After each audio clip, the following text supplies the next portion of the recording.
The LA Clippers had a laundry list of injuries and absences on Thursday night against the Phoenix Suns, and I'm going to tell you why they really had no chance in this game. Going to give you a little positive as well, and something that we found out in this game that does not bode well for the Clippers going forward. Going to be talking about those on today's Locked On Clippers. You are Locked On Clippers, your daily Los Angeles Clippers podcast, part of the Locked On Podcast Network, your team every day.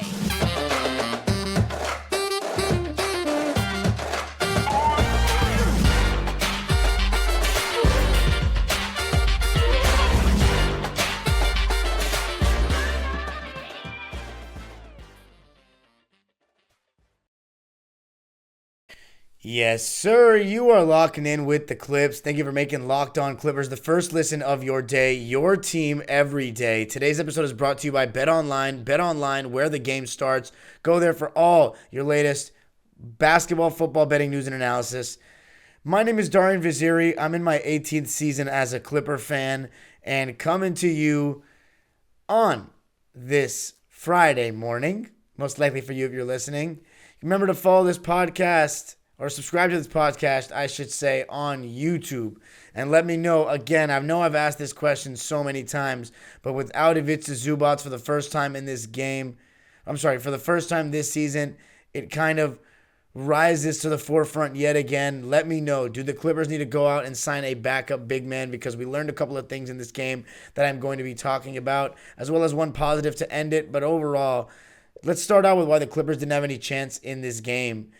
And they were just too short-handed. I mean, I know Deandre Ayton did not play for the Suns, but they did get Devin Booker back, who had missed a couple of games.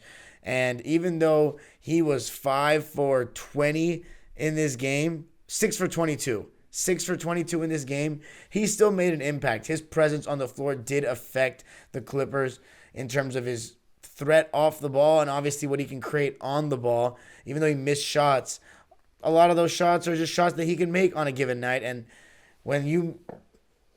those kind of are shots that, as the defense, you can't do much about. But that wasn't where the Clippers really lost it. They just were second best because they were second best in terms of the players that were out there tonight. The Clippers had 10 players available in this game. No Ivica Zubac, no Luke Kennard, no Norman Powell, no Reggie Jackson, no Kawhi Leonard, no Paul George. Now, I should talk about all the injuries or absences specifically. Kawhi Leonard, load management, no big deal. Luke Kennard, as we've been told, he was questionable for the game. It's the same thing. Ivica Zubac ended up missing the game. He was questionable. I really hope that it's not serious with Zoo, because the Clippers, they really, really need Ivica Zubac badly, because in this game Moses Brown started, and you could just tell that immediately. As much as I like Moses Brown, he's not it as terms of a starting center or maybe even a backup center. We'll talk about that later. But if it's a Zubac's out, he has a bone bruise or / contusion, according to Law Murray of The Athletic, Clipper beat writer. He's day-to-day. He also said in his tweet 4 hours ago that he's probably not playing Saturday night against the Wizards. That would be really tough, because it's not like the Wizards have some world beater at center. If anything, the game that the Clippers won against the Wizards the other night in Washington, D.C. was going small. But it is always, Zubac is such an important player for the Clippers. I've given him so much praise this season. I really hope that he's okay. And then Reggie Jackson, he had hamstring. I'm not sure if it was hamstring or Achilles inflammation. It's Achilles inflammation. Sorry, just checked that. Obviously, Norman Powell still out with the groin strain. Reggie Jackson, I think he's going to be okay. If he's not, don't think it's the end of the world. I think the Clippers can still win games without Reggie. But the Clippers definitely missed him in this game. Paul George, left knee soreness. He's out. I'm pretty sure that's just load management. But I've been told, and people have been saying, that he put on a knee brace late in the game on Wednesday, and that makes me a little bit concerned because he just came back from injury. So I pray to God that Paul George is okay. because that is just so many injuries. Point blank, end of story. You can go through a million reasons why the Clippers didn't win this game. The simple truth is their team wasn't as good. Even though Phoenix didn't have Cameron Johnson, who's out with a torn meniscus, and Deandre Ayton, I thought Josh Okogie and Bismack Biyombo, Torrey Craig and Bismack Biyombo did a pretty good job off the bench, or should I say, coming off the bench to start in this game in place of those guys. I mean, Cameron Johnson's been out for a little while, but Torrey Craig, 9 points, 5 rebounds on 4 for 8 shooting in this game. He was really solid, played good defense. Bismack Biyombo, 5 points and 5 boards in 18 minutes of play. He was 2 for 3. It was really, again, for the second time this season, the Phoenix Suns whooping the Clippers at the Staples Center, and it was Jock Landale, the Australian big man off the bench, who was fantastic for Phoenix, getting deep post position, taking advantage of the Clippers when they went small, being a presence on defense. He had a double-double off the bench for the Suns tonight. 15 points and 10 rebounds, was everywhere. Very aggressive, went up strong, even got a technical foul and dislodged the rim, so they had to stop the game in the fourth quarter to fix it. He was 5 for 10 from the field, even made a three-pointer. So again, a really solid game for him. But Josh Okogie as well, a double-double off the bench, 11 points, 11 rebounds. I didn't even know Josh Okogie was on the Suns. I obviously remember him from the Minnesota Timberwolves. Good defender, athletic player, but didn't really get any consistency in terms of shooting the ball, and I think that's why the Minnesota Timberwolves moved on from him. But he played really well in this game. He even had 5 offensive rebounds. So the Clippers, they were in the game competing. I thought they competed the whole night, really. But they competed and were in the game in the first quarter. And then at the end of the first quarter, when they went to the bench, you saw players for the Clippers come in like Jason Preston, who may have been, I'm not sure on this, may have had a career high in minutes tonight with 16. Brandon Boston at 24 minutes. Moussa Diabate at 16. And it's great to see Moussa playing. But the starting lineup was Moses Brown, Marcus Morris, Amir Coffey, Terance Mann, and John Wall. And I thought that they started out decently. You saw Amir Coffey guarding Booker and Terance Mann guarding Chris Paul. And they were getting into him, doing a pretty good job. But at the end of the first quarter, when the young guys came in, you could just see they were outmatched. Like Jason Preston, he hasn't played enough NBA minutes. He's still not confident turning the corner on pick and rolls, shooting shots that are there for him. He's still going through the motions, getting used to playing against NBA competition. He's making mistakes out of nerves. You can see it, just kind of putting too much on passes and stuff like that. That's just nerves. He hasn't played NBA minutes yet, really, like that, in actual minutes that matter. And the Suns, Jock Landale, Damian Lee, Landry Shamet, Josh Okogie, these guys have been playing this season. And for the most part, Chris Paul, one of Chris Paul or Devin Booker were in the game at all times, and they had a nice pulse on the game. It was the second quarter and the end of that first quarter in which the Suns just blew it open. They outscored the Clippers 35-19 in the second quarter, and they just ran away with it from that point forward. The Clippers did make a run, though, in the third quarter. They did not quit. They cut the game down to 14. I think it was 68-82. They made a 14-0 run. Terance Mann and Amir Coffey spearheading that, especially Terance Mann, who was really good in this game. But the Suns ultimately just were the better team. Chris Paul with 15 points, 7 rebounds, and 13 assists. Obviously, former Clipper Chris Paul, which a lot of fans don't seem to have any love lost for. I still do, to a degree. I'm never going to hate Chris Paul. He did so much for me at the time as a young kid playing point guard, but just for the Clippers as a whole, I can never, get mad at him just because they knocked us out of the conference finals and all the antics he has. Believe me, you can pinpoint something that's annoying about every Clipper player, almost every Clipper player, current and past. So, as I say, fan how you want to fan. If you want to hate Chris Paul, hate him. If you don't, if you want to love him and still appreciate him for what he did, by all means. Not fun appreciating him on this night. Clippers turned the ball over 16 times, lose the game 111-95. But coming up, going to be talking about something I learned in this game, and it's not really pretty, Clipper fans. It also brings up the discussion of me asking at the top of the show, should the Clippers go out and get another backup big? Just how much trouble are the Clippers in without Ivica Zubac if he's to miss more games? Going to be talking about that coming up. You're hanging out with some friends and putting back a few drinks. A few becomes a few too many. As the evening comes to an end and people start to head out, you think of calling for a ride. Nah, you live nearby. You can make it home okay. It's no big deal. What are the odds you'll get pulled over anyway? And even so, what's the worst that could happen? Your insurance goes up, you lose your license, you lose your job, you total your car, you kill someone. Everyone knows about the risks of driving drunk. The results are tragic and often deadly. However, that still doesn't stop everyone from getting behind the wheel while under the influence. That's why police officers are out there right now looking for impaired drivers on our roads to save lives. So if you think you're okay to drive after a few drinks, think again. Play it safe and plan ahead to get a ride. It only takes one mistake to change your life or someone else's forever. Drive sober or get pulled over.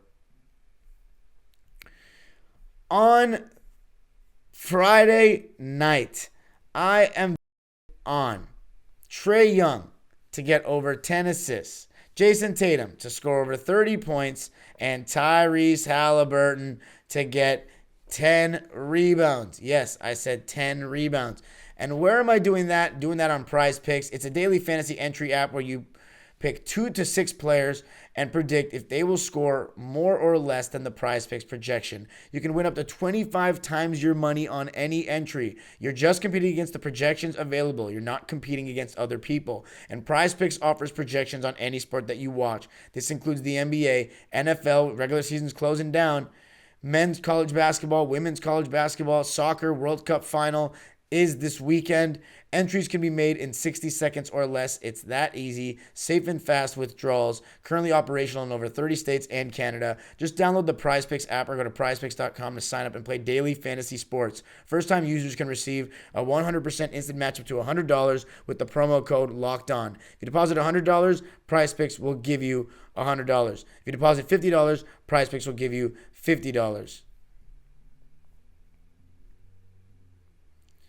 Okay. The Clippers losing to the Phoenix Suns by 16. It was not pretty. They made a little run, but it ended up being futile as the Suns were just up by too much. They went up by 31 and they didn't really look back. I thought one thing that really stuck out in this game, though, and it's not a good one for the Clippers, Moses Brown. You know, he put a new meaning to drop coverage in this game.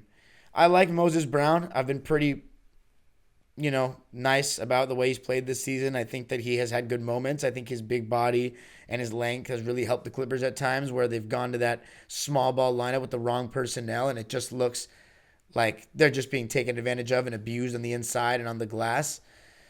And I think Moses Brown has been good in certain spot minutes to kind of relieve a little bit of the pressure and pain for the Clippers in those minutes. But as a starting center, I mean, he's not a starting center, but you can maybe consider if he's even a backup center because he's passable for these regular season minutes against not very good teams and not so good second units. But if the Clippers want to become a championship team, they eventually have to start kicking it into gear and thinking, is this guy going to play in high leverage minutes and high intensity situations down the line? And I think the answer is no. I think the Clippers will play with Ivica Zubac and then small ball for the rest, which they've shown the capability of being good at recently when Kawhi and Paul George both play. But this regular season is just going to be a little bit of a grind in terms of those games in which either one of them isn't playing or both of them isn't playing, or hopefully we don't have to endure more games like this one in Sacramento where the entire team is out damn near. But Moses Brown, tonight he started, and it just showed how out of his depth he truly was. And I don't mean to sound harsh or anything like that, but he was backing off so far in drop coverage that the ball handlers on the Suns, whether it be Mikal Bridges coming off a dribble handoff, or Chris Paul, or even Devin Booker. Well, I'll say Devin Booker missed the most because he had the best defenders chasing him from behind. But they were putting Moses Brown in a lot of actions, and they were getting really good shots. Open mid-ranges, floaters, where Moses Brown was basically underneath the basket. I mean, those are open shots for these NBA players. And at some point, I'm thinking, like, Moses Brown needs to believe that he's not that slow. He needs to come up a little bit higher. Even Mike Fratello, the czar, was calling it out in commentary on Bally Sports West, that he needs to come a little bit higher. Make Chris Paul, slower 37-year-old Chris Paul, beat you off the dribble and throw his body into you to try to get a foul. Or even Mikal Bridges, he has size, but letting these NBA players that are pretty good in the mid-range. I mean, if you want to talk about teams, even though the mid-range is a lost art in today's game, outside of a couple of players that have mastered it, The Phoenix Suns are one of those teams that actually utilize the mid-range. Devin Booker, Chris Paul in particular. And Mikal Bridges on the move is really good in the mid-range, and you saw that in this game. He's not like a face-up, post-up, one-on-one, mid-range pullover you kind of guy, but on the move going right to left, especially left, Mikal Bridges does a great job of squaring his body and shooting that mid-range. You've seen it for years now watching the Suns. NBA fans should be very familiar with the Phoenix Suns, this iteration of them at this point, having watched them play so many games on national TV and deep in the playoffs for 2 consecutive seasons. And Mikal Bridges has mastered that shot. But Moses Brown, moral of the story, he was getting put in pick and roll, and he was really struggling. And in this game, Moses played 23 minutes. He surprisingly was only -2. But again, I think that the plus-minus, of course, in this situation, does not accurately represent the truth. 5 points and 12 rebounds for Moses. 6 of them were offensive rebounds, and I thought they were pretty good, but not noticeable like normal. I thought a lot of the rebounds were just, I hate to sound harsh, but rebounds that other people were going to get. Rebounds that were just there and not difference makers in the game. And Moses Brown, he just had a tough one, as did the entire Clipper team. I think overall, though, it was the offense that let the Clippers down more than the defense. Thought they had a tough time scoring, especially in that, honestly, the whole game. But in the first half especially, they only scored 37 points. And in transition, the Suns would get out, get easy baskets, and just pushing the ball off a miss. Clippers would be cross-matched. And you could just tell that the Clipper team, they just didn't know how to play with one another. Like, those lineup combinations hadn't really been used at all. There was a lineup out there with Rocco, Brandon Boston, Terance Mann, Amir Coffey, and Marcus Morris. Like, those 5, they probably haven't played together. It's like when John Wall was out, Clippers had no point guard, no Paul George or Kawhi. It was just kind of Jason Preston when he played. And besides that, if Preston or Wall weren't in, nothing really. Terance Mann kind of playing that point guard spot. But coming up, going to talk about one of the only positives in this game, and that was Terance Mann. What great things did you see from him? What great things did we see from him? Really solid things. Going to be talking about those coming up.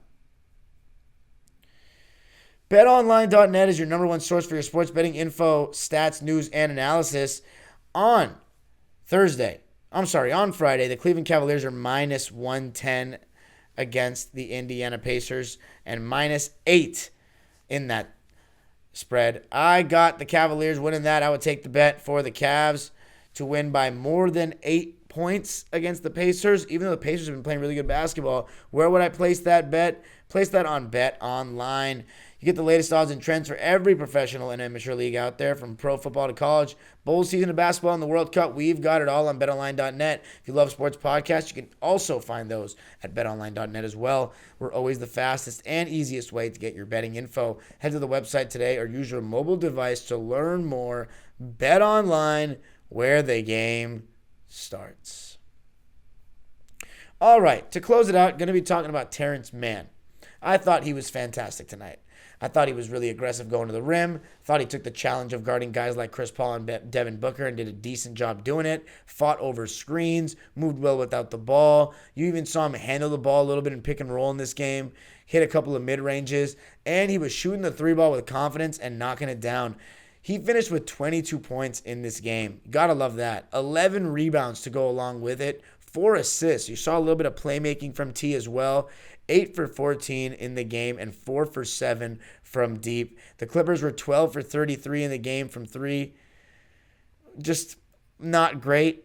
Didn't get too many clean looks because, again, they just didn't have too much shot creation out there. It was very difficult to get shots. The Suns were switching a lot and causing a lot of Clipper players to go one-on-one, and not a lot of these guys are one-on-one players.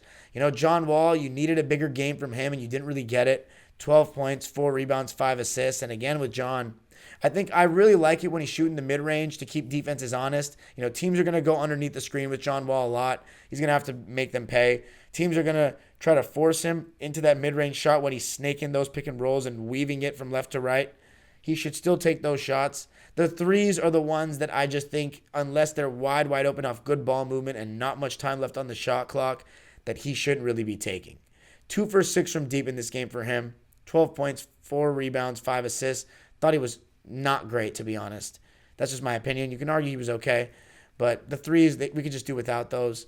I'm going to keep saying that probably all season at this point. I think that the coaching staff has probably just encouraged him to keep shooting him.